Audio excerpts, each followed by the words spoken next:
igreja, o que existe na cabeça, na mente dela em termos de expectativa? Muitas coisas, mas consciente ou não, a verdade é que quando alguém vem a uma igreja, ela vem em busca de paz, ela vem em busca de ter um encontro com Deus. Disse uma jornalista americana, ela disse: eu vou à igreja em busca de uma voz do além. Estava conversando com um empresário em São Paulo esses dias e disse: eu quando vou à igreja, eu quero ouvir uma mensagem que me alivie as lutas do dia a dia. Pois a palavra de Deus, ela sempre tem no seu cerne, no seu objetivo maior, acalmar, acalentar, fortalecer, dar segurança, rumo, norte às pessoas. Eu não tenho a mínima dúvida de que é isso que irá acontecer conosco em mais este culto. Vimos aqui para ter um encontro com Jesus, com o seu perdão, com a sua salvação, com a reafirmação do seu amor, do seu perdão, da sua salvação. Isso vai acontecer sem dúvida alguma. Salvação, certeza e compromisso. Nisso poderia estar o resumo do cristianismo. Tudo dentro de um contexto de alegria, de prazer celestiais. Vamos abrir a Bíblia no livro de Atos, no capítulo 16, e nós vamos ter, nesta passagem da Bíblia, um episódio da vida do apóstolo São Paulo. Aqui Paulo está introduzindo o evangelho na cidade de Filipo. Filipo é uma cidade pagã, e quando Paulo introduziu o evangelho em Filipo, ele o fez debaixo de muita perseguição, de muitas adversidades. Lemos a partir do verso 25 o seguinte: perto da meia-noite, Paulo e Silas estavam orando e cantando hinos a Deus, enquanto os presos os escutavam. De repente houve um tão grande terremoto que foram abalados os alicerces do cárcere, e logo se abriram todas as portas e foram soltos os grilhões de todos. Ora, o carcereiro, tendo acordado e vendo abertas as portas da prisão, tirou a espada e ia suicidar-se, supondo que os presos tivessem fugido. Mas Paulo bradou em alta voz, dizendo: não te faças nenhum mal, porque todos estamos aqui. Tendo ele pedido luz, saltou dentro e, todo trêmulo, prostrou-se ante Paulo e Silas e fez a pergunta que está encalhada na garganta de milhões, de milhares de pessoas que vagueiam pelo mundo sem Deus e sem ninguém, e até de pessoas que se assentam nos bancos das congregações cristãs. A pergunta mais dramática para o ser humano foi feita por esse carcereiro de Filipo: senhores, o que eu devo fazer para ser salvo? Porém, Paulo e Silas responderam para ele e disseram o seguinte: crê no Senhor Jesus e serás salvo tu e a tua casa. Quando nós falamos em salvação, podemos dizer com segurança que salvação é uma obra já realizada por nós, fora de nós e sem a nossa participação. Repita e pregue comigo hoje à noite: salvação é uma obra já realizada por nós, fora de nós e sem a nossa participação. Assim que nós estamos olhando para a cruz do Calvário, quando Paulo disse crê no Senhor Jesus, ele está chamando a atenção do carcereiro de Filipo para uma obra fora dele, já realizada por ele e sem a participação dele. Mas observe que este não é o pensamento isolado de Paulo. Este é o pensamento da própria Bíblia. É o pensamento do próprio Senhor Jesus. Querem comprovar isso? Abrem em São João capítulo 3. Em São João capítulo 3, Jesus está conversando com Nicodemos. Vocês conhecem esse encontro que ficou histórico, que se perpetuou na vida do cristianismo. O encontro de Jesus com Nicodemos. A partir do verso 14, o diálogo, a conversa de Jesus com Nicodemos chega no seguinte ponto. E Jesus disse o seguinte a Nicodemos: Nicodemos, como Moisés levantou a serpente no deserto, assim importa que o Filho do Homem também seja levantado, para que todo aquele que se esforce, para que todo aquele que realize alguma obra tenha vida eterna. É assim que está na sua Bíblia? Para que todo aquele que nele crê.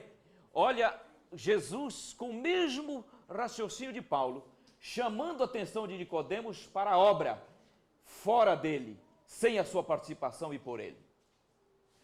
Quando nós chegamos no verso 16, então nós temos o trecho clássico do cristianismo. Vamos repetir. Porque Deus amou o mundo de tal maneira que deu o seu Filho unigênito, para que todo aquele que nele não pereça, mas tenha vida eterna. O verso 17 é muito glorioso, só que o brilho do verso 16 é tão grandioso que como que nubla um pouco o verso 17, mas eu quero parar um pouco no verso 17, quando Jesus diz a Nicodemos: Nicodemos, o Filho do Homem não veio condenar o mundo, o Filho do Homem veio salvar o mundo. Eu quero tirar daqui uma lição que o diabo não gosta que se fale, mas eu vou falar. O que o verso 17 está dizendo para mim e para você é que Deus não está envolvido com condenação. O que o pensamento, a fineza teológica do verso 17 é que o nosso Deus não condena ninguém, ele só salva. Então, na sua mente ágil, já passou uma pergunta: mas se Deus não condena, por que muitos serão condenados? Aí nós olhamos para o verso 18 e lemos o seguinte: quem crê no Filho do Homem não é condenado ou julgado. Aquele que não crê já está condenado. Nós concluímos que Jesus não veio condenar, primeiro porque o caráter dele não é de condenação. E ele não veio condenar, porque condenada a raça humana já estava. O que o verso 18 diz para nós é que o estado natural do homem é de condenação. O verso 19 explica melhor, dizendo que a condenação é esta, que a luz veio ao mundo, mas os homens preferem as trevas. Assim que uma pessoa está condenada naturalmente por ser descendente de Adão. E ela é salva no momento seguinte em que ela aceita a luz que desceu do céu, na pessoa do Senhor Jesus Cristo. Então Jesus disse a Nicodemos o seguinte: quando eu for levantado da terra, eu vou salvar, eu vou cumprir a missão para a qual eu vim. Aí nós podemos concluir com segurança que quando ele subiu ao Calvário e quando ele disse está consumado, naquele momento ele salvava a humanidade.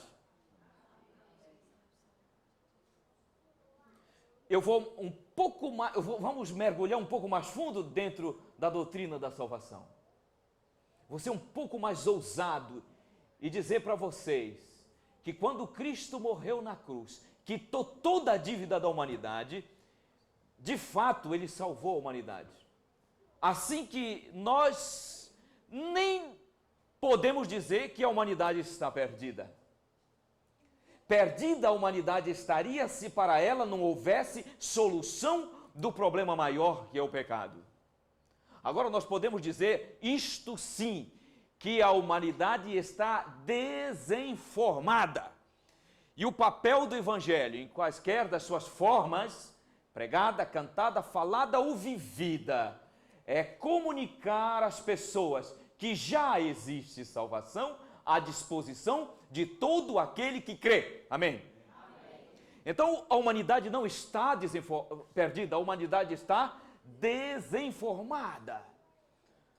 No último dia, as pessoas que estiverem ali para receberem a punição do juízo final, elas não serão executadas basicamente porque são pecadoras. Elas estarão ali porque não aceitaram a salvação que lhes foi oferecida. Esta é a condenação, que a luz veio ao mundo, mas os homens preferem as trevas. Mas não é o seu caso que preferiu a luz. Pode dizer amém? Amém. Agora, o que aconteceu no Calvário foi a providência da salvação. Foi a conquista da salvação e a oferenda da salvação. Deste modo, surge uma pergunta automática: como que esta salvação que está à nossa disposição torna-se parte da nossa vida? Como que ela tornou-se parte da nossa vida? Pelo ministério do Espírito Santo. Jesus disse que o ministério do Espírito Santo é convencer o homem do pecado, da justiça e do juízo. Eu pergunto para vocês, o pior elemento em sociedade sabe ou não sabe que é um pecador? Sabe? Pois então eu pergunto a vocês, do que é que o Espírito Santo vem convencer se o homem já sabe que é pecador? Não, ele vem convencer do pecado, mas o homem já sabe que é pecador. Não é redundante isso? Não é pleonástico isso? Não é chover no molhado? Acontece que a consciência que o homem comum tem do pecado é uma consciência meramente moral. Mas a missão do Espírito Santo é como uma espécie de missão policial. Sabe, o pior elemento em sociedade está cometendo seus desatinos. Mas no momento em que a polícia põe a mão nele, aí ele tem uma noção da malignidade do seu pecado, da enormidade dos seus pecados e da consequência ou das consequências dos seus pecados, dos seus delitos. Assim é a missão do Espírito Santo. Ele vai muito além de uma convicção meramente moral. Ele cria no homem uma consciência da malignidade do pecado, da enormidade do pecado e das consequências do pecado. Eu estou pregando aqui orando para que, se você ainda não experimentou este toque de malignidade, de grandeza e de consequência do pecado que o Espírito Santo cria, que seja este o momento. Eu vi um rapaz orando em Brasília de madrugada, e ele orava assim: ó Senhor, dá-me nojo do pecado. Cria em mim, Senhor, uma repulsa pelo pecado. Só o Espírito Santo pode fazer isso. A moralidade não faz, a cultura não faz, as boas maneiras não faz, a finesse não faz. Só o Espírito Santo cria uma noção da malignidade do pecado. É hediondo, é asqueroso, é terrível. E nós temos que ter para com ele, pela graça de Deus, uma aversão celestial. Que isso aconteça na nossa vida cada dia. Quando o homem, com essa consciência da malignidade do pecado, o Espírito Santo cria nele a necessidade de justiça. Justiça na Bíblia não é algo intangível, não é algo místico. Justiça na Bíblia é uma pessoa, e essa pessoa chama-se Jesus. O que o Espírito Santo, ao criar no ser humano a consciência da malignidade do pecado, mostra a ele Jesus como a solução. Aí diante da cruz nós vemos Cristo de braços abertos. Eu tenho um trecho que eu preciso ler para vocês. Esse livro que vocês veem aqui, bem surradinho, é uma compilação de um teólogo adventista chamado Bruno Stuyvesant. Sobre a doutrina da salvação, ele selecionou aqui vários pensamentos, principalmente os pensamentos da senhora Helena White. E eu quero partilhar com vocês este pensamento aqui, inspirado. Diz assim: quando Deus perdoa o pecador, remite o castigo que ele merece e o trata como se ele não tivesse pecado. Recebe-o no favor divino e o justifica em virtude dos méritos de Cristo.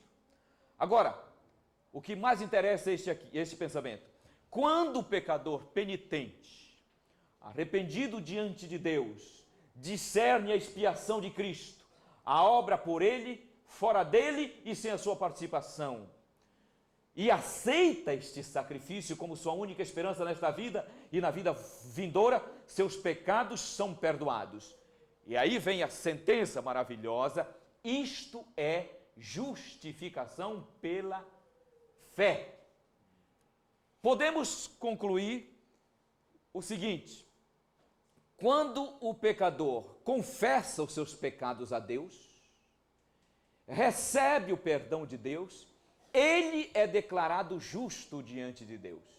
É assim que esta salvação que estava à disposição torna-se parte do homem. Vamos imaginar o seguinte: antes do pecado, o homem era livre, filho de Deus, pio, saudável. Entrou o pecado, no minuto seguinte, ele que era livre passou a ser escravo. Ele que era filho de Deus tornou-se filho do diabo. Ele que era pio tornou-se impio. E ele que era justo tornou-se injusto. Como voltar a ser justo? A Bíblia diz: confessando os pecados e aceitando pela fé o sacrifício que o Senhor Jesus fez. Neste momento, ele é declarado justo, não por qualquer obra que tenha feito, mas pela fé que exerceu na obra por ele, fora dele, sem a sua participação. Eu quero dar um toque aqui do que é Cristo e este crucificado. Segunda carta de Paulo aos Coríntios, no capítulo 5, a partir do verso 14, Paulo diz assim: o amor de Cristo nos constrange, porque nós julgamos assim: se um morreu por todos, logo todos morreram. Todos morreram, segundo Paulo, na morte de Cristo. Isto é pregar a Cristo crucificado. Porque ele disse aos Coríntios: eu não quero saber com vocês outra coisa a não ser Cristo e este crucificado. Significa o seguinte: que quando Cristo subiu à cruz, quando ele foi pregado na cruz, quando ele morreu na cruz, ele não morreu por nós apenas, ele morreu como se fosse nós. Cristo não morreu por mim. Isso foi uma grande descoberta teológica, para mim particularmente. Ele morreu como se fosse eu. Ele me incluiu na sua morte. É isso que em teologia nós chamamos de a inclusão de todos nós na morte de Cristo. Não é maravilhoso? Quem que morria na cruz? Diga assim: eu morri naquela cruz. Diga: eu morri naquela cruz. Se eu não coloco este aspecto da inclusão da humanidade na morte de Cristo, não posso reivindicá-la como quitação das minhas dívidas. E é isso que o diabo quer: a apresentação de um Deus mártir, que morre por mim, onde eu não tenho participação naquela morte. Mas não foi assim. Sobre ele caíram as iniquidades de todos nós. Nós estávamos no seu lombo, subimos com ele à cruz e morremos. Por isso que você pode, sim, levantar-se e, pela graça de Deus, e feliz dizer: diabo, eu não devo mais nada para você e para a lei de Deus, porque eu quitei a minha dívida na pessoa do Cristo, meu substituto. Amém? Isto é Cristo crucificado, levando-nos com ele para o madeiro. É por isso que Ellen White, quando ela diz: quando o pecador arrependido confessa os seus pecados e aceita este sacrifício como sua única e toda suficiente salvação, ele é declarado justo neste momento, como se nunca houvesse pecado. Vocês querem notícia melhor que essa? Esta, como a mensagem fundamental e central do cristianismo, é o que mantém a Cristo em pé. Deste modo, eu quero fazer uma pergunta para vocês. Nem responda, porque possivelmente você vai responder errado. Sem querer subestimar a sua inteligência. Deus aceita o pecador como ele está? Não aceita? Não falei que você ia errar? O evangelho popular coloca sem muita preocupação.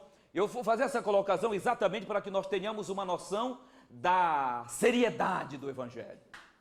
Deus aceita você como está. Não. Deus convida a pessoa como ela está. Deus convida o homem. Vinde a mim todos que estáis sobrecarregado.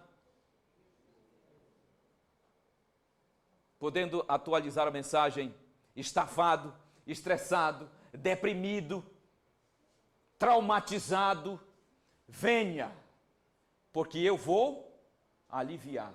Longe de Jesus não acontece nada. É preciso que o homem venha.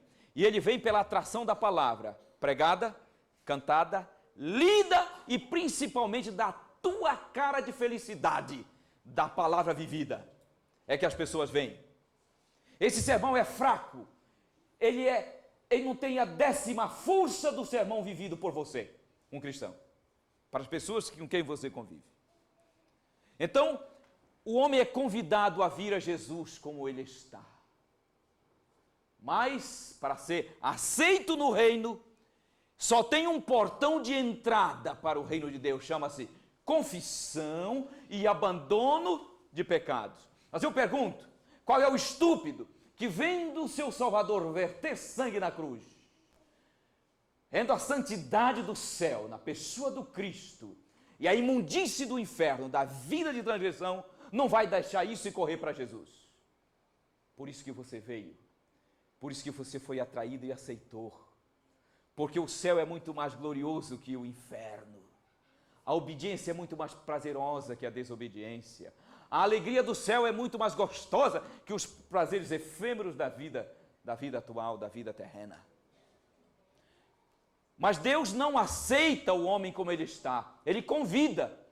Agora, porque eu tenho um pensamento aqui que eu quero partilhar com vocês, e isso daqui é muito sério, porque nós precisamos colocar os pingos nos is direitinho para que a alegria seja plena. Diz aqui o seguinte: Deus requer a completa entrega do coração antes que possa ter lugar a justificação. Então Deus não aceita o homem como ele está. No seu estado pecaminoso, rebelde, depravado, a mente ainda dominada, escrava do pecado. Ele convida, impressiona o homem com a sua santidade. Mas o homem vai então confessar esses pecados, abandonar esses pecados, para que ele seja aceito no reino de Deus. É entrega plena do coração. Este é o evangelho. Se você quer um evangelho inferior a esse, diferente desse, você não vai aceitar já nunca. Você pode encontrar um plágio, um evangelho falso, mas este é o evangelho. Troca da imundície do mundo pela celestial pureza de Cristo. Certinho? Eu não estou fazendo nenhum plano de voltar para o ninho antigo, porque é tão bom fazer parte do reino de Deus. Jesus me garante algumas coisas, e é isso que eu quero agora colocar diante de você, algumas bênçãos da salvação. Primeira grande bênção da salvação, certeza dela. Diga, a primeira bênção da salvação é a certeza dela. Eu vou dizer para vocês sem medo de errar, segundo os psicólogos, 80%, 90% dos que estão aqui buscam a certeza. Tudo que você faz, você quer ter certeza. Você não convive bem com a dubiedade, uma hora para cá, para ali, você busca a certeza. É ou não é? Estou falando? Então eu posso garantir a vocês que por trás de quase 100% das apostasias, de pessoas que deixam o cristianismo, está uma vida de incerteza quanto à aceitação dela por Deus. Por isso, a certeza da salvação não é apenas a primeira grande bênção que o Evangelho apresenta depois, na sequência da salvação, mas é o primeiro grande compromisso da palavra. Porque se você não tem certeza, você não vai a lugar nenhum. Você não canta com prazer, você não tem espírito de perdão, você fica sempre a santidade do céu ou os prazeres do mundo. A alegria dos cultos ou pagode. A pureza de Jesus ou a anarquia do mundo. Agora, quando você sabe que você é cidadão e cidadã de um reino, tudo é diferente. Jesus, tudo o que Ele mais quer é que você tenha esta certeza. E nós poderíamos ler isso na Bíblia, eu vou citar de cor. Por exemplo, Romanos capítulo 8, verso 14, verso 15. O apóstolo Paulo diz, porque não recebemos o espírito de temor, para outra vez andarmos com medo, mas nós temos recebido o espírito de adoção, pelo qual clamamos, Abba, Pai, que significa paizinho. Paulo diz, a salvação de Jesus, a primeira coisa que ela fez foi arrancar de nossa mente o medo de Deus. Certo? O amor lança fora o medo, não diz São João? Eu posso garantir para vocês que antes de superênfase na comunhão, superênfase no perdão. Superênfase na comunhão, sem superênfase no perdão, na aceitação, é uma proposta legalista. É por isso que as pessoas não aguentam 2 semanas de comunhão, porque elas não têm certeza. Tudo na vida precisa de uma motivação para você fazer as coisas. No trabalho é assim, na família é assim, em qualquer área da atuação humana. E no cristianismo não é diferente. E a grande motivação para você glorificar Deus na sua vida é: eu era cego, agora vejo, eu andava nas trevas, agora ando na luz, era do reino do demônio, agora sou do reino de Deus, eu estava perdido, agora estou salvo. Essa mudança de status é que lhe dá motivação e prazer de pegar sua Bíblia, seu inário, cair de joelho e adorar um Deus que é seu Pai. Primeira grande bênção da salvação, qual é? Segunda bênção, mudança de cidadania. Diga, mudança de cidadania. Lemos isso em Colossenses, no capítulo 1, verso 12 e 13. Paulo diz, devemos dar glória a Deus, que Ele nos deu condição de participar da herança dos santos na luz. E então ele diz que Ele que nos tirou do reino das trevas e nos transportou para o reino do Filho do seu amor. Não está aí? O que Paulo está dizendo? Que quando nós aceitamos Jesus pela confissão e abandono dos nossos pecados, pelo poder do Espírito Santo, o Senhor Jesus mudou a nossa cidadania. Somos agora todos que aceitamos a Cristo, cidadãos do reino celestial. Não é maravilhoso? Em Romanos 8, 16, o mesmo Espírito, aquele Espírito que nos convenceu da malignidade, das consequências e da enormidade do pecado, que nos convenceu do juízo, do fogo eterno e da necessidade de Cristo, o mesmo Espírito, Romanos 8, verso 16, o mesmo Espírito agora, nessa experiência de salvação, Ele testifica com o nosso espírito, Ele fala ao nosso espírito, Ele convence no nosso espírito, atua na nossa mente que somos filhos de Deus. Qual é o grande papel do Espírito Santo depois que levou uma pessoa a Jesus? Convencê-lo de que ele é filho. Ora, eu estarei roubando de você a maior bênção do cristianismo, o maior motivo de viver a vida cristã, se não lhe entregar esta certeza, este prazer. Mudança de cidadania. Assim que você não deve orar. Olha aqui. Você já orou muitas vezes dizendo, salva-nos para o teu? Está errado. Uma das grandes coisas que você aprende com a doutrina da salvação é orar. Quando você diz, salva-me para o teu reino, Jesus olha e diz, meu filho, ainda não entendeu que ele já é parte do reino. A oração do justo, a oração daquele que teve um encontro com Jesus deve ser, obrigado por fazer parte do teu reino. Apocalipse 1:5. Ele nos lavou no seu sangue e nos transformou em príncipes do seu reino. Não é maravilhoso isso? Eu pergunto para vocês, uma mensagem dessa, o centro do cristianismo, não te dá forças para enfrentar o dia a dia? Enfrentar a pior situação da vida, a morte? Enfrentar esta vida como sendo uma coisa passageira e logo vem o rei? Outra grande bênção da salvação que nós poderíamos colocar é a vida eterna. São João capítulo 3:36. Então ali o Evangelho diz, aquele que crê no Filho tem a vida eterna. Deixa eu falar para vocês, Deus não conhece dois tipos de vida. Deus só conhece um tipo de vida. Diga, Deus só conhece vida eterna. Deus só conhece vida eterna. E tem mais uma coisa.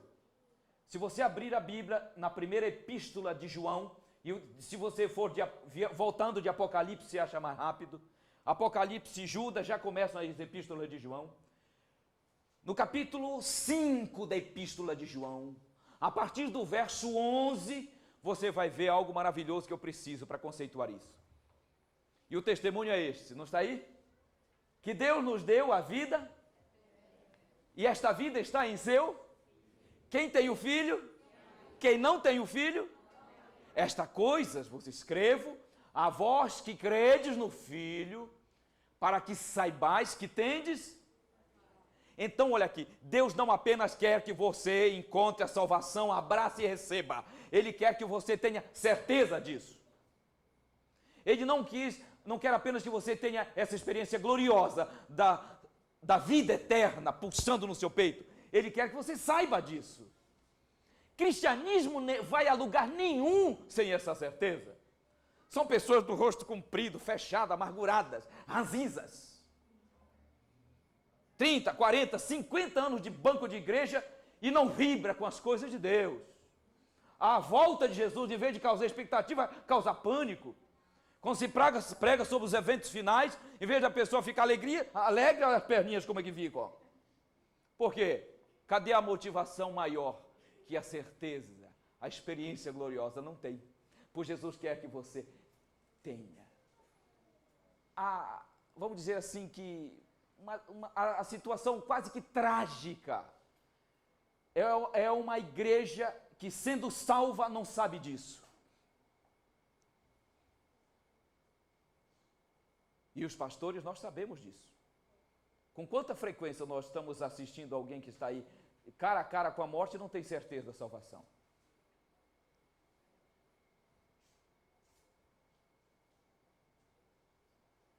Salvação, certeza e compromisso. Agora eu vou fazer uma pergunta para você. Vocês viram entrar lei até agora? Entrou lei? Agora você compreende o que Paulo disse em Gálatas 3, verso 11. Porque nenhuma carne será justificada diante de Deus pelas obras da lei. Se eu parasse o sermão aqui, eu seria um pregador meramente evangélico, só que eu não sou. Eu sou um pregador adventista do sétimo dia. Um pregador da etapa final da história do mundo. E eu preciso completar essa mensagem. Uma vez, pregando esta mensagem, um ancião me abraçou e disse, se você não desse aquela guinada, estava tudo perdido. Então vamos dar aquela guinada. Não entrou lei até agora, porque não entra lei na aceitação da salvação, não entra. A salvação Jesus nos comprou, foi uma obra por nós, fora de nós e sem a nossa. Quando eu digo que a pessoa não participa na sua salvação, estou falando da morte dele, da obra dele na cruz. Nem Simão, que ajudou a carregar a cruz, participou, porque ele pisou sozinho o lagar. Era Deus pagando a culpa da humanidade. Muito bem. Abra a Bíblia em Gálatas 3, está abertinha já? Agora, eu faço uma pergunta para vocês. Olha, outra pergunta que eu vou fazer. A adventista tem pressa para responder essa pergunta e se dá mal. Paulo condena a lei dos 10 mandamentos? Hein? Condena. Você condena. É essa clareza que nós temos que ter diante dos nossos irmãos evangélicos. Essa coragem, essa determinação de apresentar um evangelho limpo, belo, completo, abundante. Se está lendo Gálatas capítulo 3, verso 11 em diante, Paulo diz, pela lei, pela obediência da lei, nenhuma carne vai receber justificação. Então ele está condenando a lei. É uma condenação à lei dos 10 mandamentos. Agora olha aqui, como meio de salvação. Diga, Paulo condena a lei como meio de salvação, mas a enaltece como padrão ético do reino de Deus. Este é o evangelho que você tem a alegria de apresentar. Uma graça que combina perfeitamente com as responsabilidades. Paulo diz assim, na sequência, acho que é o verso 13, onde ele diz que, com licença, ler aqui do pastor, ele diz aqui, Cristo nos resgatou da maldição da lei. Olha aqui, antes de recebermos a Cristo e a sua salvação, nós transgredimos a lei, não transgredia? Então a lei dizia, não adore ídolos, nós adorávamos, não faça isso, nós fazíamos, então nós estávamos debaixo da condenação, debaixo da maldição. Recebendo a Cristo, Ele nos tirou debaixo da maldição e nos colocou em pé de igualdade com a lei. Porque você nunca vai ouvir, ler de Paulo ou qualquer um outro escritor bíblico dizendo que Deus nos livrou da obediência da lei, das responsabilidades da lei. Pelo contrário, Ele nos salvou para isso. Deus nos salvou de uma situação para outra situação. E aí vem uma perguntinha que eu gosto dela. É a ponte, é o viaduto que liga justificação com santificação, vida cristã. A perguntinha é a seguinte: para que Deus me salvou? Do que Ele me salvou nós já sabemos, da perdição, da culpa, da condenação. Mas para quê? Romanos capítulo 1. Romanos capítulo 1, verso 5. Os primeiros versos de Romanos, o apóstolo Paulo está falando de Jesus, enaltecendo a Jesus. E quando chega no verso 5, ele escreve algo maravilhoso. Ele diz o seguinte: pelo qual, através do qual, recebemos a graça e o apostolado para a obediência da fé entre todas as gentes. A perguntinha, este é o evangelho do reino. Para que Deus me salvou? Paulo diz, recebemos graça para obedecer. Ora, se nós estávamos condenados, vamos dizer assim, porque nós transgredíamos, considerados salvos porque estamos no processo da obediência, na alegria da obediência, salvos para obedecer. Para que Deus nos salvou? Para obedecer. Então agora você veja onde é que entra a lei, depois da justificação. Ela não tem mérito, a sua obediência não tem mérito salvífico nenhum. O papel das boas obras, incluindo a obediência, não é salvação, é glorificar o nome de Deus. Diga, a minha obediência não tem peso salvífico. A minha obediência tem um objetivo: glorificar o autor da minha salvação. Ninguém obedece para ser salvo. Obedece porque foi salvo. Só o salvo obedece. O ímpio não obedece. Ninguém obedece para ser justificado. Obedece porque foi justificado. Assim que toda a sua relação cristã com Deus coloca a salvação no passado. Ela é a tua retaguarda, é o farol que ilumina o teu caminho. Se você tiver uma relação de busca de salvação, você é um infeliz. E o pior é que às vezes a salvação já está instalada como dom de Deus e a pessoa não sabe e não desfruta. Muito bem, eu quero enriquecer um pouco mais esse pensamento, esse raciocínio, para te dar mais alegria de viver. Teologia do Velho Testamento, um pouco de teologia do Velho Testamento e Novo, mas começando com um pouco de teologia do Velho Testamento. Tem um verso na Bíblia que você passa por cima dele, passa por cima do Evangelho. Capítulo 20 de Êxodo. O que está no capítulo 20 de Êxodo? Responde para mim. Os 10? Mas o que está no primeiro versinho? Não, não é isso não. Olha só. Leia aí para nós. Vamos ver o pastor Carlos ler para nós. Então falou Deus todas essas palavras, dizendo: Pode ir. Eu sou o Senhor teu Deus, que te tirei da terra do Egito, da casa da servidão. Muito bem. Olha, o que ele acabou de ler no verso 2 foi o Evangelho. Deus está dizendo: eu sou o Senhor teu Deus, que te tirei da casa. Eu vou desenvolver um raciocínio teológico glorioso com vocês. Lindo. Uma das grandes descobertas minhas. Os indicativos e os imperativos de Deus. Diga, indicativos e imperativos. Os indicativos é todas as vezes quando Deus indica que fez alguma coisa por nós. Quando ele diz: Israel, eu sou o Senhor teu Deus, que te tirei da terra do Egito, da casa da servidão, ele está indicando que salvou, que fez uma obra em favor de Israel. Imperativo é todas as vezes que ele pede alguma coisa, em termos de obediência, por causa do indicativo, porque ele nos salvou. Eu sou o Senhor teu Deus, que te tirei da terra do Egito, da casa da servidão. Te salvei. Portanto, não terás outros deuses diante de mim. Entendeu? Onde entra a lei? Primeiro os indicativos, depois os imperativos. Primeiro a salvação, depois a obediência. Primeiro a libertação, depois a ética. Primeiro a absolvição, depois os princípios de vida. Ora, quando uma pessoa questiona princípio de vida, norma de conduta, princípios do reino, eu não tenho a mínima dúvida de que essa pessoa precisa entender o que é salvação. É o infeliz.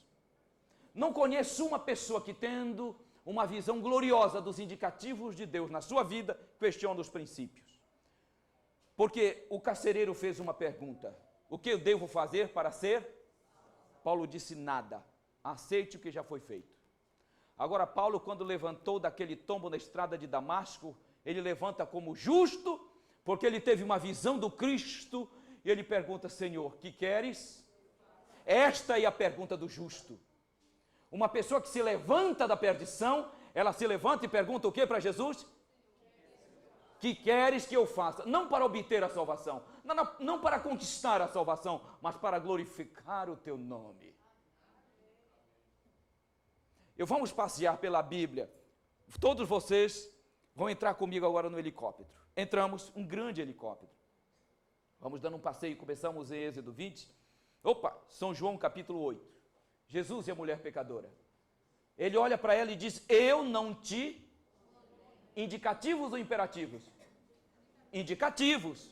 Imperativos: vai e não peques. Você nunca vai ver o evangelho sincero, puro e verdadeiro, dissociando o imperativo do indicativo. E hoje nós vivemos esta situação no mundo de um modo geral. Ou por um lado, há uma superevidência dos indicativos, sem querer saber dos imperativos, ou um lado mais legalista, superenfatizando os imperativos, sem dar para a igreja a alegria, o prazer e a motivação dos indicativos. Chegamos em Colossenses capítulo 3. Se já nascestes com Cristo, indicativo ou imperativo? Indicativo. Pensai nas coisas que são imperativos. Se me amardes, o que é isso? Imperativos. Estão vendo que vocês são teólogos? Agora o trecho clássico para mim, 1 Coríntios 6, verso 20. Porque fostes comprados por bom? Indicativos? Imperativos. Glorificai a Deus no vosso corpo, na vossa maneira de viver.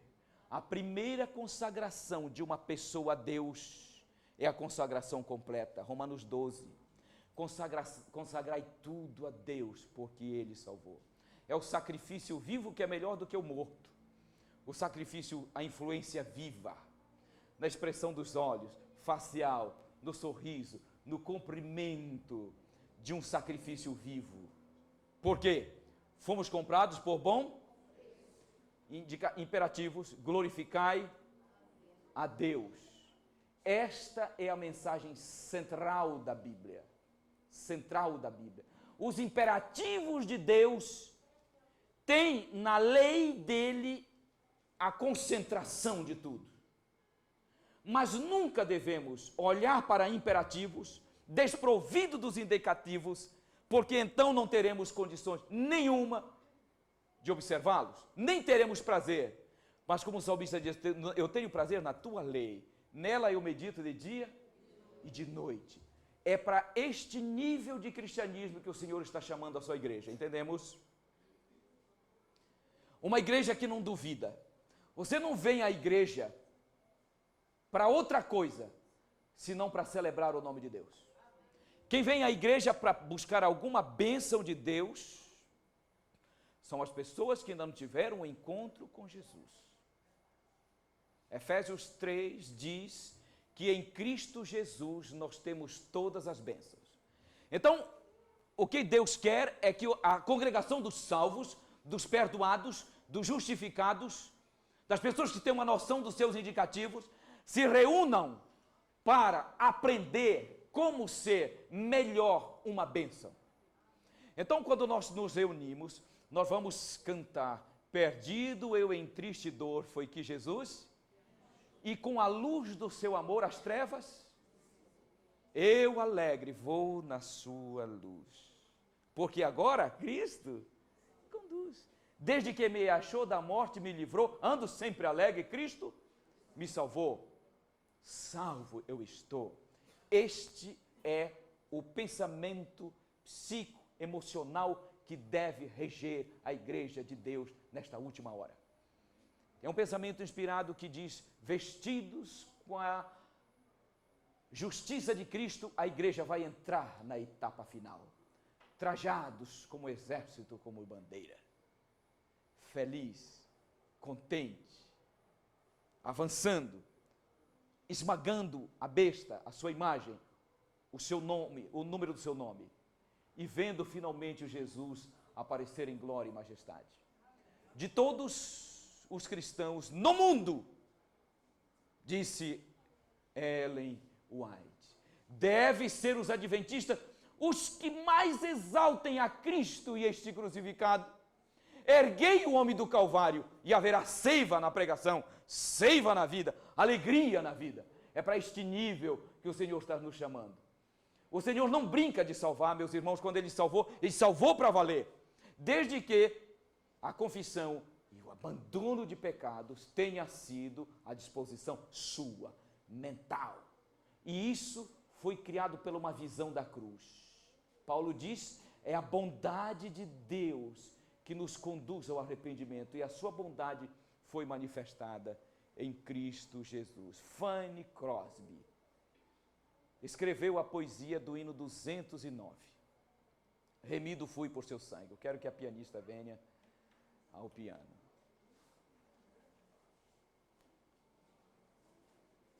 Quando ela chega no coro, ela diz remiu, remiu. Ela coloca no passado. É esta mentalidade que deve reger a nossa vida daqui para frente, na etapa final da história do mundo. Salvação é uma questão de passado. Eu concluo dizendo para vocês, contando uma experiência. Eu estava num navio de Belém a Manaus, Sentei-me à mesa de madrugada para ler, eu estava sem sono, sentou-se uma moça, ela abriu o livro Estudos Bíblicos. Eu pensei, é adventista. Eu falei, você é adventista? Ela falou, eu sou. Mas antes de fazer essa pergunta, veio o comandante do navio passando por ali, olhou e disse, é uma Bíblia? Ela disse, não, senhor, mas é um livro que fala da Bíblia. O que fala? Fala alguma coisa. Ela falou, o senhor o que o senhor é? Católico? Ele falou, sou. Aqui, por exemplo, diz que o dia de guarda é o sábado e não o domingo. Ele falou, não quero saber disso, e foi embora. Não é este o plano de Deus. Deus disse para nós, comecem com eles no ponto onde somos comuns. O ponto onde somos comuns é o Calvário. 2 montes na Bíblia. Você não deve começar pelo Sinai. Você deve começar pelo Calvário. Primeiro os indicativos, depois os imperativos. Eu falei, essa moça é infeliz. Eu pensei comigo, ela é uma infeliz. Aí eu perguntei, você é adventista? Ela falou, sou. Há quanto tempo? Ela falou, há 1 ano. Qual é a sensação que você tem de Jesus e a sua salvação? Ela falou, não tenho certeza. Ela contou-me em síntese a seguinte história. Eu estava aqui em Santarém, estou indo para Manaus, com certeza não vou resistir, devo voltar ao meu trabalho anterior. Aí ela abriu o coração, ela, para falar a verdade, eu tenho saudade da festa. Carimbó é uma festa muito famosa no Pará e no Amazonas, Carimbó. Saudade do carimbó. Porque não tem retaguarda, não tem indicativos. Aí dá vontade de tudo, das panelas de carne do Egito, de alho, de cebola, de melão, tudo o que tinha no Egito, que é símbolo do reino do pecado, da saudade. Mais ou menos 1 hora de conversa, nós estávamos na proa do navio e ela chorava dizendo, agora eu tenho uma visão melhor.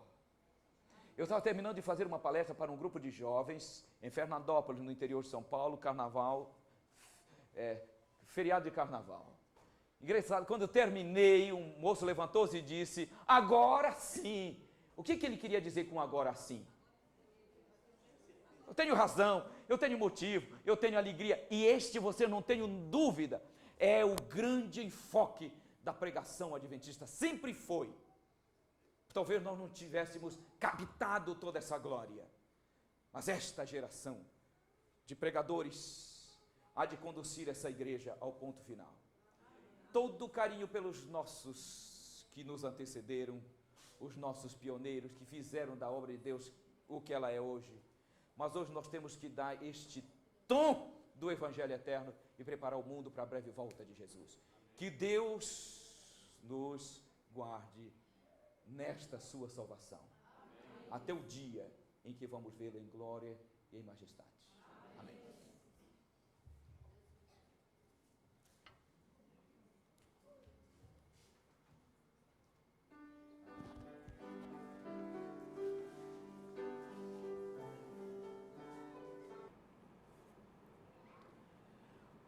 O mais doce nome que nós conhecemos, que podemos pronunciar, é o nome de Jesus.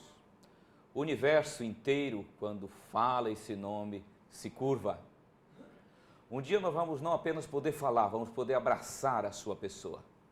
Mas eu quero convidar vocês a uma sessão de louvor a esse nome. Você vai repetir várias vezes comigo e essa será a introdução desse momento da palavra. Mas eu quero que você pronuncie esse nome como se fosse a última vez que você estivesse pronunciando. Qual personagem bíblico que no livro do Gênesis é a semente da mulher? Diga Jesus.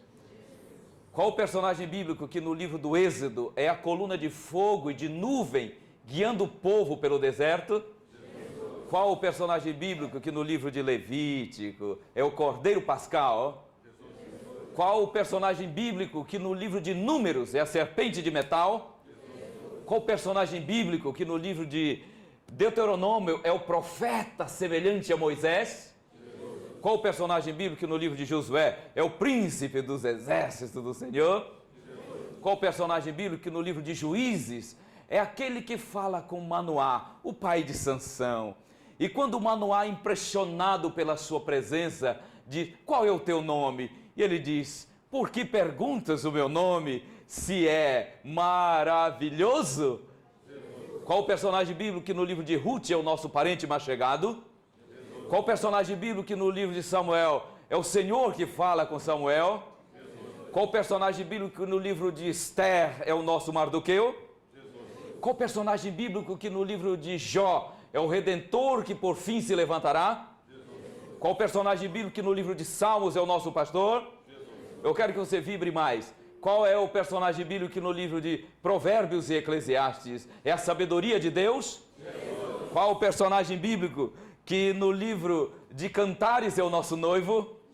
Qual o personagem bíblico que no livro de Isaías é o Pai da eternidade?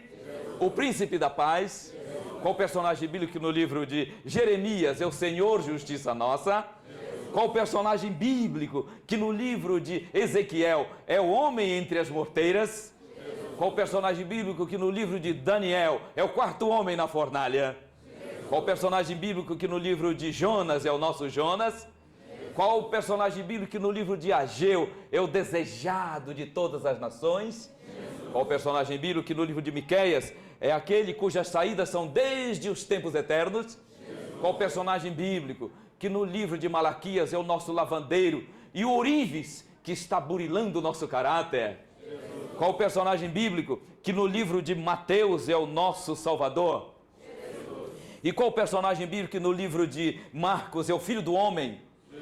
Qual o personagem bíblico que no livro de Lucas é o amigo de pecadores? Qual o personagem bíblico que no livro de João é o Verbo de Deus? Qual o personagem bíblico que no livro de Atos é o varão de obras perfeitas? Qual o personagem bíblico que nas epístolas de Paulo é o nosso justificador? O nosso santificador? O nosso glorificador? Qual o personagem bíblico nas epístolas de Pedro é o nosso Senhor? Qual o personagem bíblico que nas epístolas de João é a encarnação do amor? Qual o personagem bíblico que na epístola de Judas é aquele que vem com milhares dos seus anjos? E qual o personagem bíblico que no livro de Apocalipse é o Rei dos Reis, o Senhor dos Senhores, e que logo vai voltar para nos levar para a sua glória? A Ele seja toda a honra, toda a glória, e esse coração que Ele resgatou na cruz seja dele para sempre. Amém. Que o diabo não tenha mais domínio sobre ele. Amém. Que você viva o antegozo da sua breve volta. Amém. Bem que a gente podia ir embora, né? Mas vamos ouvir a palavra de Deus. Eu quero falar hoje para vocês sobre o perdão. O perdão de Deus. E quando nós lemos na primeira epístola de João, e você acha a primeira epístola de João, vindo de Apocalipse, você acha muito mais fácil. Apocalipse, Judas, terceiro, segundo, primeiro João, capítulo 2. E nós vamos ver aqui no verso 12 o seguinte: Ele é a propiciação pelos nossos pecados, e não somente pelos nossos pecados, mas também pelos pecados do mundo inteiro. Propiciação é uma das várias figuras que a Bíblia usa para falar da salvação de Deus. Propiciação significa aplacar a ira. Significa que Jesus foi quem aplacou a ira. Não que Deus precisasse ser aplacado, mas é uma linguagem no nível humano que para nos dar uma conotação do quão horrível, o quão horrendo é o pecado diante de Deus. Mas aqui diz que Jesus foi o solucionador do pecado, dos nossos pecados e também do mundo inteiro. Mas eu quero dividir o perdão de Deus em dois aspectos. O primeiro, vamos chamar de perdão temporal. Perdão judicial, perdão legal e até perdão forense. O perdão temporal, o perdão... O que é uma coisa temporal? Uma coisa passageira, uma coisa efêmera, uma coisa que tem tempo, que é limitada. Vamos primeiro falar deste aspecto do perdão de Deus. Quando você lê lá no começo do livro de Gênesis, você então vê ali Deus admoestando o casal no Éden, dizendo: certamente morrerás se comeres desta árvore. O homem comeu e não morreu. Nós até encontramos uma interpretação para esse texto dizendo, o homem não morreu fisicamente, mas ele morreu espiritualmente. É uma interpretação correta, mas ela é secundária. Porque quando Deus disse certamente morrerás, ele estava, de fato, dizendo que o homem deveria desaparecer, ser fulminado no momento em que transgredisse a vontade do Eterno. E por que então que ele não foi? Porque houve nos concílios celestiais alguém que se levantou entre o culpado e Deus e disse, eu morrerei no seu lugar. Quem foi ele? Jesus Cristo. Então há um pensamento inspirado que diz assim, tão logo houve pecado, houve um Salvador. O pecado não pegou Deus de surpresa. Por isso que Jesus é o Cordeiro morto desde a fundação do mundo. Assim que o homem pecou, ele se levantou como substituto e disse diante do Pai e da corte celestial, suspenda a sentença de morte. Então, para que o homem não morresse, foi suspensa a sentença de morte, porque alguém assumiu esta condenação, o Senhor Jesus. Deus então pôde perdoar o homem temporariamente. O homem recebe de Deus um perdão temporal para viver a presente vida. Se ele não recebe esse perdão, ele é fulminado ali no Éden. Mas ele recebe, porque Jesus se levanta entre ele, o homem culpado, e Deus. A sentença de morte sendo suspensa, Adão pode viver a presente vida. Então, observem a característica deste perdão temporal. Ele é geral, não no sentido apenas de ser uma providência divina para todos, mas ele é geral no sentido de ser creditado na vida de todos. Deus não pergunta se o homem quer ou não viver, ele simplesmente perdoa, acredita perdão e diz pode viver. Ele é impessoal também, não é pessoal, é impessoal. Todos recebem os benefícios desse perdão. Outra coisa, para receber este perdão temporal, o homem não teve que dar satisfação a Deus da sua vida. Tipo, confessar e arrepender-se dos seus pecados. Ele simplesmente entra no gozo de uma bênção que ele nem sabe a dimensão dela, nem sabe agradecer. Outra característica desse perdão temporal é que Deus entrega o perdão, acredita o perdão, dá chance de um homem viver e não pede resposta ética, resposta comportamental. Ele simplesmente diz, viva. Deste perdão temporal desfruta o homem culpado. E desfrutam também nós, os justos. O salmista não entendia bem esse aspecto do perdão temporal de Deus. E como muitas vezes não compreendemos. Este perdão, sendo creditado na vida do homem e Deus não pedindo resposta ética, não é aquilo que em teologia chamamos de perdão profundo, que não apenas faz com que o homem viva e lhes cura os traumas da vida, purifica a sua alma, não. Esse perdão simplesmente é oferecido. Por isso que os teólogos chamam também este perdão de perdão forense, porque tem que ver com uma cena de fórum, doutor. Aqui está o condenado, merece a condenação, mas um bom advogado de defesa, e depois o júri, entendendo que ele pode ser absolvido, ele é absolvido e sai para a vida. Supondo que ele não tenha sido regenerado, transformado, ele sai para continuar cometendo os seus desatinos. Recebeu um perdão que não merecia. Recebeu um perdão, saiu para a liberdade, mas não houve transformação de vida. Esse é o aspecto forense do perdão de Deus.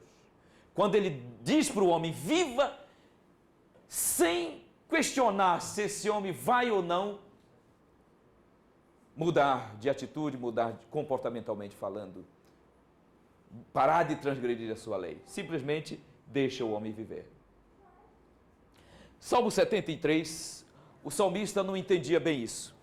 E no Salmo 73, o salmista, ele como que questiona Deus, ele abre o coração diante de Deus e diz que ele não consegue entender direito o trato igual que Deus dá para o justo e para o injusto. Ele diz assim: verdadeiramente bom é Deus para com Israel, para com os limpos de coração. Mas quanto a mim, os meus pés quase resvalaram, pouco faltou para que eu escorregasse, porque eu tinha inveja dos soberbos, ao ver a prosperidade deles. O salmista diz: eles são fortes, não sofrem dores, eles são robustos, seu corpo é perfeito. Verso 5, não se acham em tribulações como outra gente, nem são afligidos como os demais homens. Ele diz: eu não consigo entender. Para mim, Deus tem que ser bom para com Israel. Os ímpios, eu não consigo entender por que eles têm o mesmo trato. Quando você abre a Bíblia, lá em Salmo 145, verso 9, você vai ver o mesmo raciocínio. 145, verso 9. Aqui diz o seguinte: o Senhor é bom para todos, e as suas misericórdias estão sobre todas as suas obras. Agora, o próprio Senhor Jesus, Mateus 5, 45, mas essa passagem, uma de Lucas, falando sobre o perdão temporal de Deus. 5,45 de Mateus, lemos assim: para que vos torneis filhos do vosso Pai que está no céu, porque Ele faz o seu sol nascer só sobre os cristãos, é isso? Ele faz o seu sol nascer sobre bons e maus, e faz chover na roça do justo e na roça do injusto. Perdão temporal, perdão para a vida presente. Não pede resposta ética, não discrimina. Este é o Deus de amor que nós conhecemos. Quando você vai para Lucas 6, e lá no verso 35, o mesmo raciocínio do Senhor Jesus, um pouco mais agudo, Lucas 6, 45, ele diz o seguinte: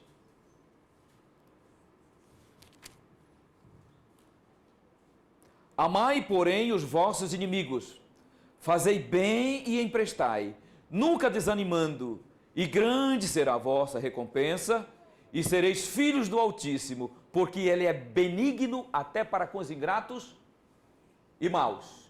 Você só compreende estas passagens à luz do perdão temporal, geral, impessoal de Deus. Parece que não há diferença entre o justo e o injusto. Às vezes o justo até sofre mais. Mas isso é como uma sala de aula. No começo do ano não há diferença. Um dia vai haver, no dia da prova final.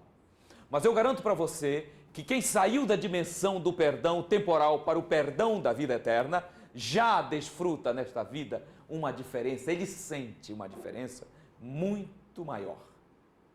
Uma diferença nítida, clara, a começar com a paz de alma. Mas este é o aspecto do perdão temporal de Deus. Perdão para esta vida. Não há transformação. As pessoas vivem como elas querem. A comida que elas saboreiam, a água, o oxigênio, tudo é por causa do perdão temporal de Deus. O homem não tinha direito em absolutamente nada desta terra. O diabo, fazendo justiça, mataria o ser humano, destruiria tudo. Você não estaria vivo se dependesse do demônio. Acontece que no perdão temporal, Não apenas as providências materiais Deus oferece, mas Ele também tem as providências espirituais. Por exemplo, a proteção dos anjos. É uma bênção que faz parte deste projeto do perdão temporal. Não fosse a proteção dos anjos, e o demônio mataria a humanidade inteira em pouco tempo. Tanto que Deus vai deixar que ele governe a terra por um pouco tempo, um espaço de aproximadamente 1 ano, menos do que isso, antes da volta de Jesus. Ele vai acabar com tudo. Ele vai acabar com a natureza. Porque o seu estilo de governo é despótico, é esmagador. Porém, o perdão de Deus tem um outro aspecto que nós chamamos de perdão para a vida eterna. Então, quando nós lemos no livro de Provérbios, no capítulo 28, nós vamos ver este aspecto do perdão de Deus, que faz parte deste perdão que está pulsando aí dentro do peito de quem já aceitou a Jesus como seu Salvador. Provérbios, no capítulo 28, nós vamos ler no verso 13 o seguinte: o que encobre as suas transgressões nunca prosperará, mas aquele que as confessa e deixa alcança misericórdia. O conceito que Deus tem de prosperidade é diferente do que o homem carnal tem. Para o homem comum, prosperidade é casa de praia, casa de campo, carro, formar na faculdade, tudo isso é maravilhoso, só que o conceito de prosperidade de Deus, antes de material, é espiritual. Ele diz: o homem próspero é aquele que consegue ter um encontro com a divindade e confrontar a impureza da sua vida com a pureza de Deus. Quando ele pode, então, confessar os seus pecados e abandonar. Este é o perdão para a vida eterna.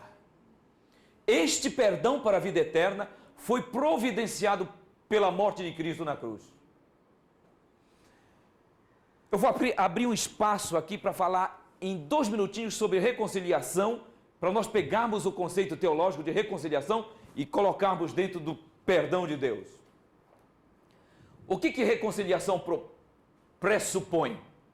Se eu preciso me reconciliar aqui com o pastor Ronaldo, eu estou admitindo que entre nós houve rompimento de amizade, ok? Então, reconciliação pressupõe rompimento de amizade. No Éden aconteceu esse rompimento de amizade entre a terra e o céu. Quem é que tomou a iniciativa da reconciliação? Ele veio e foi atrás de Adão. Adão, isto é o Evangelho. Deus vindo atrás do homem, isto é o Evangelho. Quando o diabo quer dizer que o Evangelho é o homem indo atrás de Deus, o Evangelho é Deus vindo atrás do homem. Deus veio atrás de você. Veio atrás de você, isso é o Evangelho. Quando ele veio atrás de Adão, ele estava entregando para Adão a reconciliação. Quem se reconcilia, perdoa. É uma conclusão óbvia. Logo, reconciliação é igual ao quê? Diga. Perdão.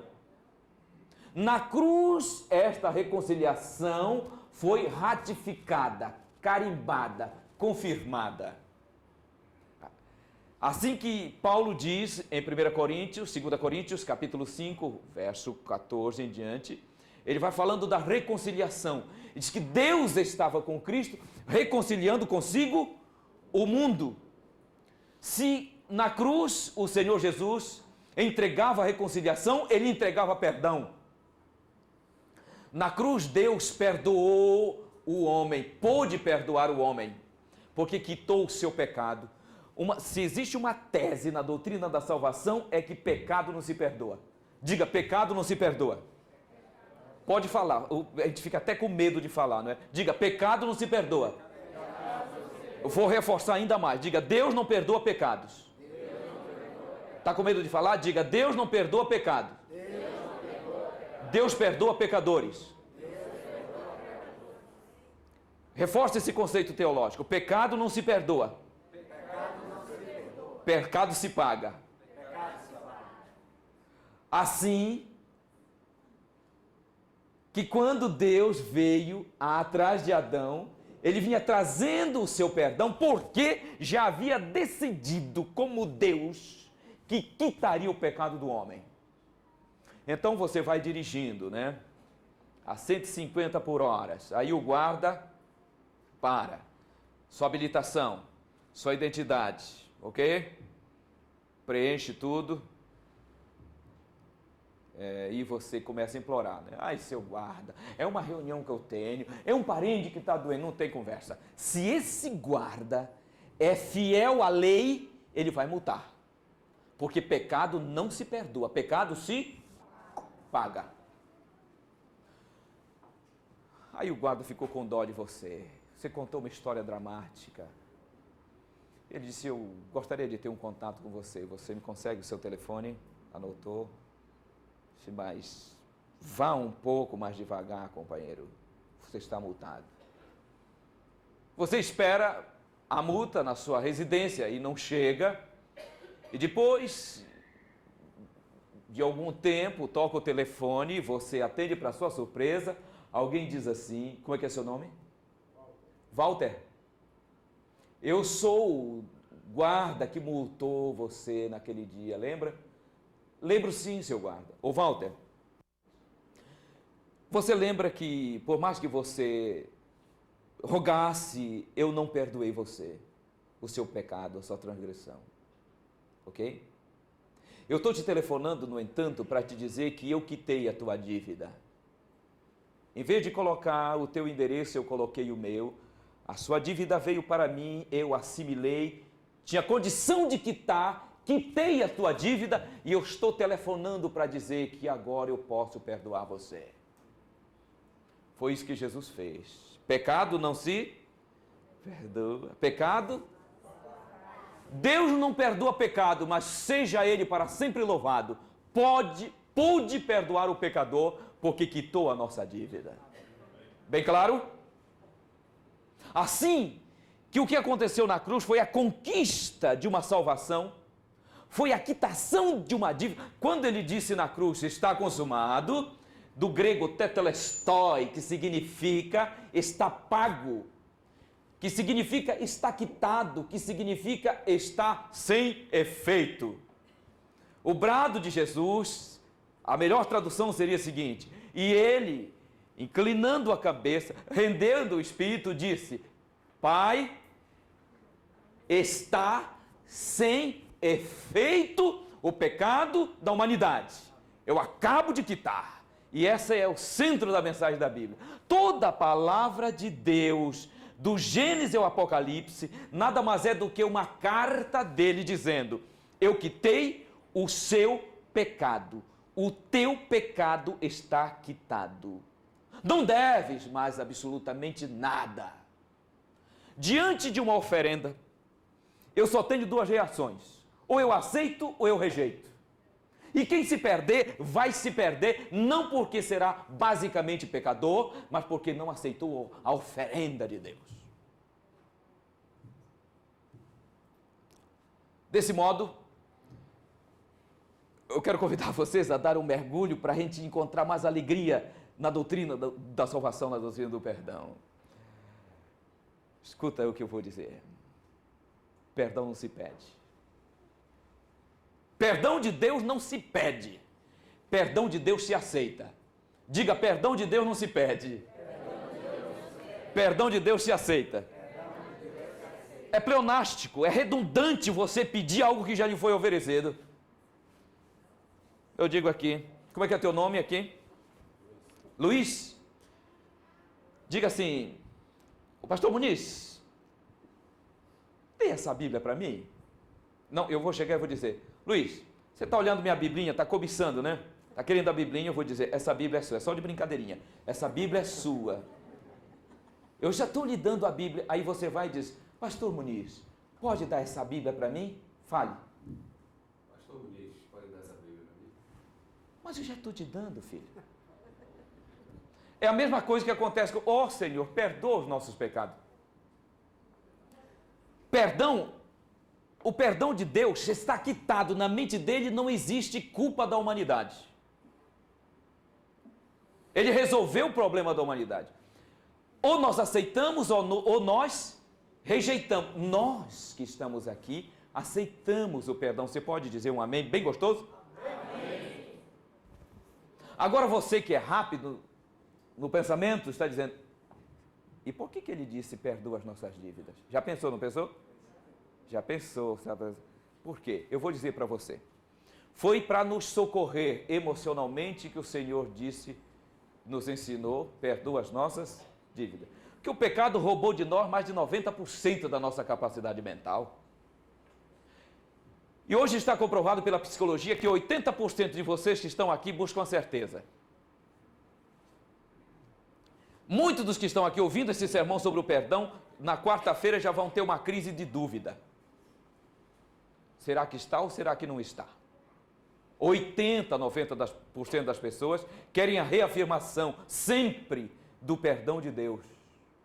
Hoje eu compreendo isso com o trabalho que eu estou realizando dentro de um tremendo esquema e de um programa de psicologia muito forte.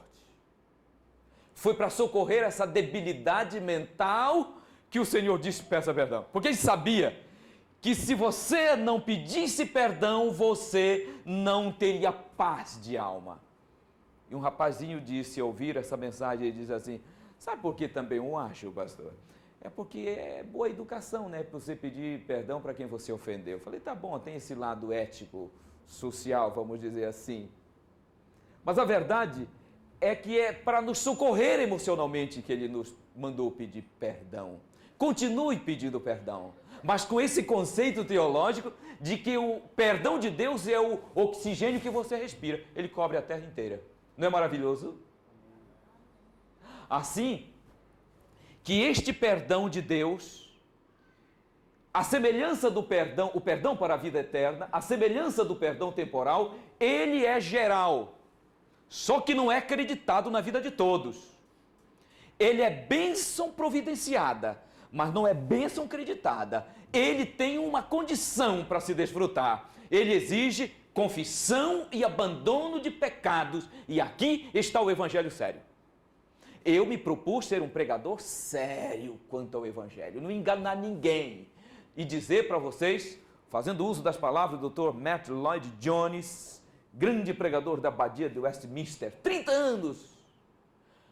Não existe outro portão de entrada para o reino de Deus, a não ser confissão e abandono de pecados. Quem achar que tem, vai se iludir, não tem outro. O perdão para a vida eterna é geral para todos, mas é acreditado na vida daquele que confessa e deixa a iniquidade. E aqui começa a coisa séria dentro da doutrina do perdão e da salvação. Este perdão, então, ele exige confissão e exige entrega. Este perdão, diferente do outro, onde Deus não pede resposta ética, no perdão para a vida eterna, Deus pede resposta ética, comportamental, estilo de vida, princípio de vida, que passa a reger a vida do justo. Mas a pessoa não terá condição de avaliar isso tudo e assimilar na sua vida, se ela não tiver uma noção de que, de fato, ela teve um encontro com Deus e que este perdão de Deus, aceito por ela, lançou-a, colocou-a num patamar diferenciado chamado vida eterna. No momento em que confesso os pecados e me entreguei a Jesus, quando eu confessei e entreguei minha vida a Jesus, Ele instalou no meu peito vida eterna. Quem tem o Filho tem a vida eterna. Então é um perdão para uma dimensão maior, para a dimensão da vida eterna. O que pulsa no teu peito não é vida comum. O que pulsa no teu peito é vida eterna. Deus não conhece outro tipo de vida. Deus só conhece vida eterna. Essa vidinha que se vive aí no perdão temporal, isso é morte. Defunto ambulante, só falta cair. É um tempo que Deus dá O perdão temporal é um tempo que Deus dá para que a pessoa descubra a vida maior. E quero aprofundar isso dizendo que vida na Bíblia não é fenômeno biológico de pernas se movimentando, coração batendo. Vida na Bíblia é uma pessoa. Eu sou a vida. Jesus só pode dizer eu vivo quem tem Cristo instalado no coração. Ainda que morra, viverá. Ouvi que o pastor Richard, da Voz da Profecia, encontrou-se com o pastor Roberto Rabelo, agora os dois falecidos, e ele disse: você vai ficar sabendo lá no Brasil que o pastor Richard morreu. Mas quando disserem para você lá no Brasil, o pastor Richard morreu, não acredita, porque eu fui só tirar uma soneca. A pessoa que entrou na dimensão da vida eterna, até da morte, ela zomba. Dentro do perdão para a vida eterna, Deus pede resposta ética. E aqui que as coisas começam a ter um clima de seriedade. Por que as pessoas se revoltam com a ética de Deus, dizendo-se cristãs? Porque ela vive, ela pode até ter o crédito do perdão para a vida eterna, mas ela vive como pessoas do perdão para a vida temporal. Ela não tem a retaguarda, que é a grande certeza de que ela estava perdida e que ela foi achada, de que realmente Deus acreditou na sua vida o perdão. Pessoas que se revoltam com a ética divina são pessoas que ainda não entenderam que o Senhor quitou a sua dívida e lhe ofereceu perdão. É com esta mentalidade salvífica que a igreja vai entrar na etapa final. Assim que, com esta mentalidade de vida eterna instalada em nós, deixa eu falar mais uma coisa para você, vida eterna não é... Eu quero até que você repita esse conceito teológico comigo. Vida eterna, diga, não é bênção em expectativa. Vida eterna é bênção desfrutada. A vida eterna não começa na volta de Jesus, ela começou quando Jesus tomou conta da nossa vida. Quem fala para vocês é um ser que só falta mutar essa carcaça aqui, mas que eterno já é. Só se eu cair da graça, mas não estou fazendo o plano para isso. É essa sensação do divino celestial dentro de nós, que nos dá a alegria de viver e não temer o que vem pela frente. O que aguarda a igreja de Deus no futuro são dias terríveis, mas com certeza da salvação nós vamos enfrentá-la. Eu quero abrir aqui um parêntese, porque esta mensagem poderia ser dividida em vários, um ministério inteiro, mas eu tenho poucos minutos para dar uma compactada mais nisso. Vocês já ouviram falar em angústia de Jacó? Vocês sabiam que aquilo não é para todo mundo? Eu descobri isso lendo o Grande Conflito. O velho Jacó traiu o irmão e está fugindo de casa. Jacó tinha 77 anos quando fugia de casa. Parece que era um mocinho, né? 77 anos. Mas ele viveu 120, significa, acho que 120 anos que viveu Jacó, mais ou menos, significa que seria um rapaz de 30 anos hoje. Deus desceu para ele em forma de escada dizendo: estás perdoado. Mas ele não aceitou. Deus desceu em forma de escada porque conhecia o coração daquele homem, sabia que ele estava arrependido. Sem que haja na minha boca uma palavra, eis que tu, Senhor, me conheces, diz o salmista. Sabia que tem pessoas nas igrejas que estão perdoadas e não sabem disso? Abandonaram o mundo, os seus caminhos e não têm paz. Você vê, a cara delas é fechada dentro da igreja, parece que chupou limão.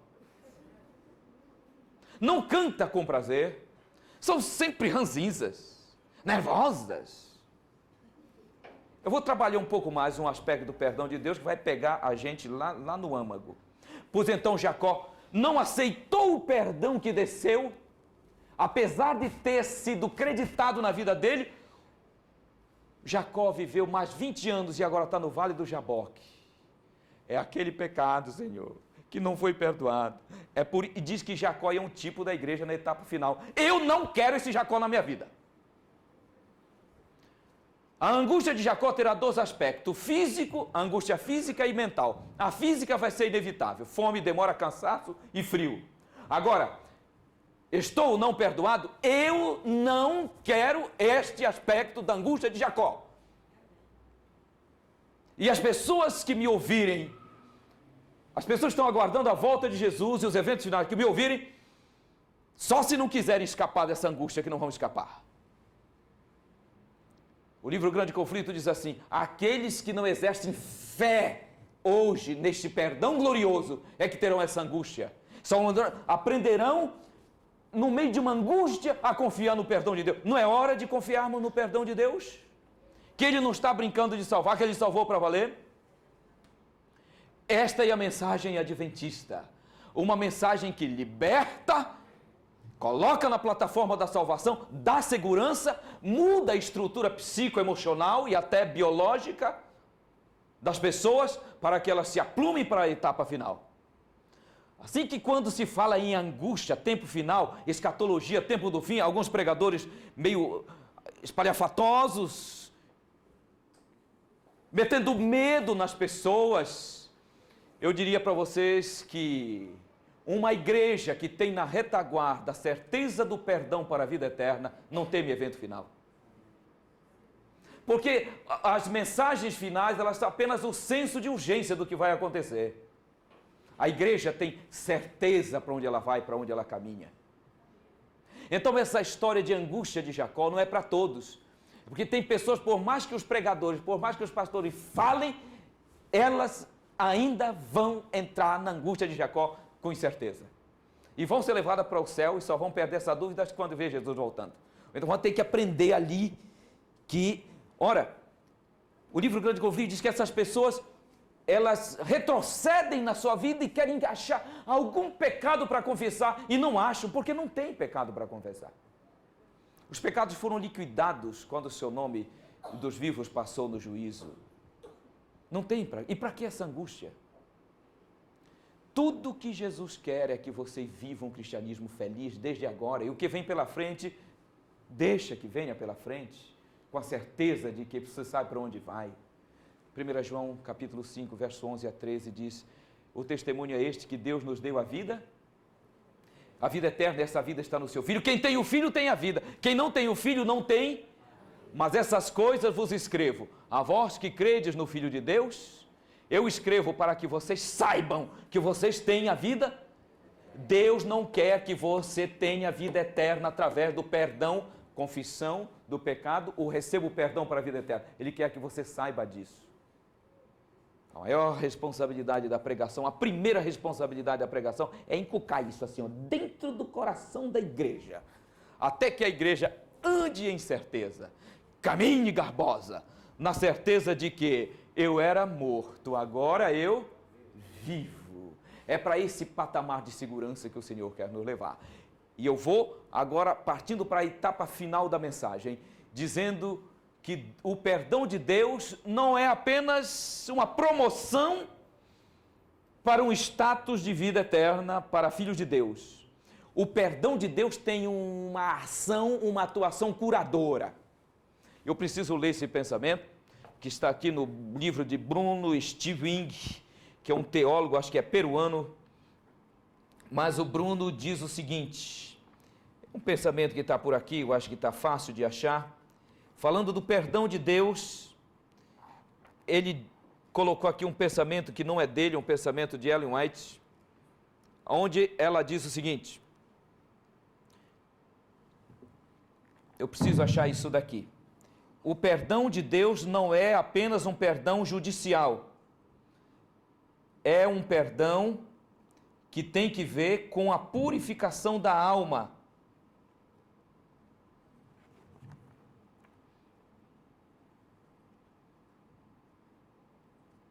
Está na página 100 e também na página 114 do livro O Maior Discurso de Cristo. Eu estou pegando aqui uma compilação e esse pensamento me veio à mente, eu gostaria de citar para você. Ela diz que o perdão de Deus, o raciocínio é o seguinte, que o perdão de Deus não é apenas um perdão legal, esse perdão, esse ato judicial. É um perdão que transforma a vida. Quer dizer, quando Deus perdoa, Ele vai tratar de curar o indivíduo. Curar o indivíduo. Toda a cura, toda a santificação é chamada também de perdão de Deus. É a cura que Deus vai fazendo. E nessa etapa final, Deus elegeu a sua maneira de facilitar as coisas para o Espírito Santo na purificação. Chama estilo de vida. Quando você lê em Apocalipse 14, eu estou canalizando a mensagem para não perder o rumo, para não virar uma salada isso aqui. Tudo dentro do aspecto do perdão de Deus, tentando conduzir a mente da igreja, a segurança na salvação, os eventos finais e estilo de vida. E em cima disso eu vou fechar nos próximos 10 minutos. Apocalipse 14 diz o quê? Apocalipse 14, a partir do verso 6. E vi um anjo voando pelo meio do céu, tendo o quê? O Evangelho eterno. O Evangelho é o perdão de Deus, é a obra de Cristo na cruz. A pregar para todas as nações. E este anjo, que é você, clama com grande voz, dizendo: temei a Deus e dai-lhe, porque vinda é a hora. Adorai aquele que fez os céus, a terra, o mar e as fontes das águas. Muito bem. Olha aqui. A etapa final do conflito entre Cristo e Satanás vai se dar no campo da adoração. Ao mesmo tempo em que o diabo chama a adoração para ele, a igreja tem que chamar a atenção das pessoas para que adorem o Pai Celestial. Isso vai ficar tão dramático que pouco tempo antes da volta de Jesus, o diabo personifica Cristo e as multidões adoram o demônio achando que é Deus, que é o Cristo. Por isso que Jesus disse, se ouvirdes dizer que ele está ali, acolá, não, porque ele vem nas nuvens com poder e grande glória. Mas as pessoas vão ser iludidas, milhões vão adorar o demônio. Então é hora da igreja dizer que a adoração verdadeira, mostrar a adoração verdadeira ao Deus que vem nas nuvens do céu com poder e grande glória. Protestantes, católicos, espíritas, religiões orientais, religiões pagãs, todas vão adorar este Cristo, porque não tem uma noção da escatologia dos eventos finais que nós temos. Agora, a batalha final entre Cristo e Satanás vai se dar no campo do quê? No campo da adoração. Deus diz que a humanidade que aceitar, a igreja tem que glorificar o nome de Deus, não é isso? Dizendo com grande voz, temei a Deus e dai-lhe glória. E aqui que nós vamos entrar num aspecto especial do perdão de Deus, que é a obra transformadora também. Não é só a justificação, santificação também é chamada de perdão. A cura é também chamada de perdão, teologicamente falando. Assim, que se a etapa final vai se dar no campo da adoração, o objeto mais disputado pelos dois poderes é a mente humana. Qual é o objeto mais disputado? A mente humana. E eu vou dizer aqui uma coisa para você, só quem pode falar isso é um pregador adventista.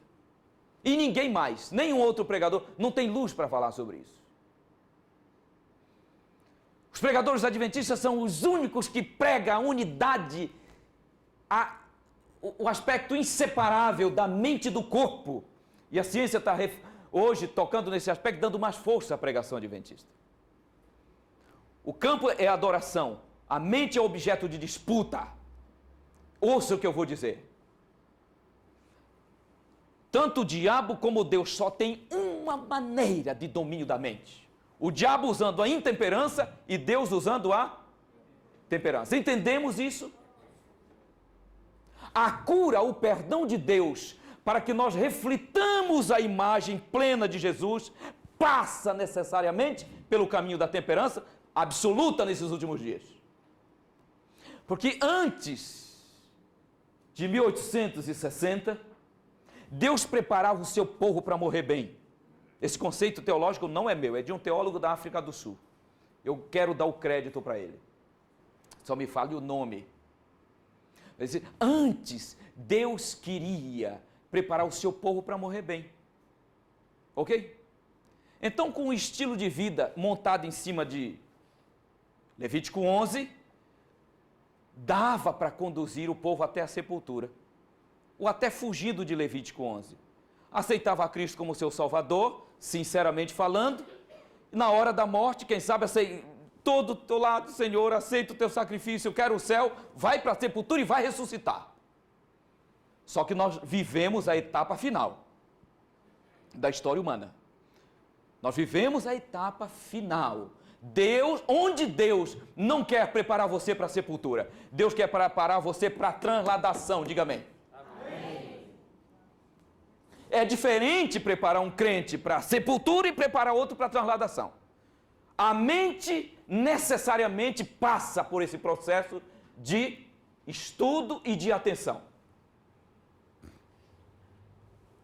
Preparar um indivíduo que está pronto, eu vou dizer uma coisa para vocês, uma pessoa que está morrendo aqui pronta para ressuscitar, pode ser que ela não estivesse pronta para cruzar os eventos finais. O coração está na mão do Senhor, mas a mente não estaria pronta para enfrentar os eventos finais. Eu preciso ler do livro Temperança. Evidentemente que se não fosse um culto especial, nós estaríamos no domingo à noite tocando, teríamos uma linha evangelística como essa, mas um pouco mais light, vamos dizer, né? Não tão pesada até como está sendo isso. Mas a igreja está em peso aqui e condição de assimilar isso aqui. E eu estou certo de que estou compactando a mensagem, que seria assunto pelo menos para uma semana. Por meio do apetite, Satanás dominou a mente e o ser. Por meio do quê? A mente. Ele dominou a mente. Milhares de pessoas que deveriam haver vivido passaram prematuramente à sepultura. Ele sabe que as pessoas que têm hábitos errôneos e corpo doente não podem servir a Deus plenamente. Um corpo doente afeta o cérebro, com a mente servimos ao Senhor. Com quê? Com a mente servimos ao Senhor. Agora, só ligando as coisas, isso aqui é sério. Isso daqui é a mensagem que deve ecoar nesses últimos dias e pegar você e eu em cheio. Tenha-se em mente sempre que o grande objetivo da reforma e da mensagem de saúde é garantir o desenvolvimento mais elevado possível da mente, do corpo e da alma, viu? E aqui eu poderia, por exemplo, eu vou aqui para a página 51 desse livro, Conselhos sobre o Regime Alimentar, onde os 3 capítulos têm toda a filosofia de Deus para esses últimos dias, sobre estilo de vida. Diz assim: vi que nosso Pai Celestial nos concedeu a grande bênção da luz sobre a mensagem de saúde, para que possamos atender aos seus reclamos dos últimos dias, vindicação plena da lei de Deus, atender os seus reclamos, as expectativas que Ele tem sobre nós, e glorificá-lo em nosso corpo e espírito, os quais lhe pertencem, e finalmente estar sem mancha diante do trono de Deus. O perdão de Deus não é apenas uma promoção, como uma mensagem meramente evangélica quer. A nossa mensagem diz: Deus te salvou e Ele quer santificar você plenamente. E nessa etapa final, o Senhor quer a tua mente completa, para que você possa refletir diante do universo a perfeita imagem de Deus. Deus fala muito em sangue bom, que geram pensamentos bons, que geram conduta boa. Certo? O mundo está preocupado com o estilo de vida. Eu estou metido nesse meio empresarial com muitos de vocês. O mundo está preocupado com o estilo de vida, porque eles sabem que uma pessoa que não tem estilo de vida saudável não é produtiva, não pensa bem. Deus já se preocupou com isso há muito tempo, porque Ele sabe que enquanto a igreja não incorporar um estilo de vida, vai morrer salvo. Mas eu vou dizer aqui um pensamento que para mim é glorioso. Deus não quer apenas nos salvar nesses dias, Ele quer nos usar plenamente. Não é maravilhoso? E usar plenamente passa por um processo. E vocês sabem como agilizar tudo isso. Eu vou recordar e vou fechar. Dizendo para vocês o seguinte: justificação, perdão, salvação isolada, essa mensagem isolada é comodismo. Ah, Jesus me salvou, que maravilha. Comodismo. Meu Senhor tarde virá. Escatologia, eventos finais. Separado da certeza da salvação é pânico e desespero, é ou não é? Pânico, medo, desespero. Como não acontece nada, vem novamente a frieza. Estilo de vida, hábitos saudáveis, mensagem de saúde, isolada da doutrina da salvação, é fanatismo. Ninguém aguenta. Ah, não pode comer isso. Ah, não come... Você ainda come aquilo. Ah, ninguém aguenta esses chatos. Então a mensagem de Deus, olha aqui, ó. A mensagem de Deus é um pacote composto por certeza da salvação, senso de urgência, o meu Senhor está vindo em logo para nos buscar. Abrevia o teu dia, Senhor. E, ó Pai, que queres que eu faça? Porque fostes comprado por bom preço. Glorificai a Deus. O que tu queres que eu faça, Senhor, para te glorificar? É com esta mentalidade cristã e adventista que vamos entrar na etapa final. Amém. Espero que esses momentos tenham sido enriquecedores. Vamos avançar para os últimos dias ao encontro do Senhor, na certeza de que Ele nos salvou, na certeza absoluta de que os dias que estão vindo pela frente, pela sua graça vamos transpô-los e vamos aceitar, primeiro porque é só para o nosso bem, as mensagens do estilo de viver saudável. Melhor qualidade de vida, mas a nossa mensagem não é para ter corpinho bonito e glorificar a Deus é o principal objetivo da mensagem de saúde que compõe o Evangelho nesses últimos dias. Sejamos humildes. Pai do céu, como é bom ter um Deus maravilhoso, que tomou toda a providência para a nossa salvação. O Senhor também cura o nosso interior, o Senhor purifica os traumas da infância, o Senhor cura os dissabores e as tristezas, dando a alegria da tua salvação renovada a cada dia. Santifica o teu povo, cria dentro de nós uma disposição de aceitar toda a tua verdade. Ajuda-nos a glorificar o teu nome pelo nosso viver. Mas acima de tudo, Pai Celestial, que sejamos essas testemunhas que tu queres nesses últimos dias. Queremos refletir no nosso rosto a tua salvação, para a honra e para a glória do teu santo nome. Amém. Deixa eu dizer uma coisa para vocês. Esta igreja tem um ministério constituído e é sério. O que eu falo isso é uma palavra de demonstração. Vocês não tenham a mínima dúvida de que essa mensagem será distorcida, apresentada unilateralmente. Um desses três aspectos unilateral é complicado. Mas nós temos um corpo ministerial constituído. E eu vou dizer uma coisa para vocês. Atentem para o comando dos pastores credenciados dessa igreja. Não deem ouvido a qualquer aventureiro que chega, apresentando qualquer aspecto dessa mensagem isolada, ela fascina, mas tem que ter o pacote. Não tem um pacote, divide a igreja. Qualquer pregador que divida a igreja de Deus não é enviado de Deus. Eu hoje sou um membro da igreja, não estou atuando como pastor, mas eu quero dizer para vocês que eu amo meus pastores, os respeito. Eu confio na liderança e na proa dessa igreja, que eu sei que Deus para onde está apontando isso. Que o Senhor nos guarde como um povo, até ver o seu rosto. Amém. Amém.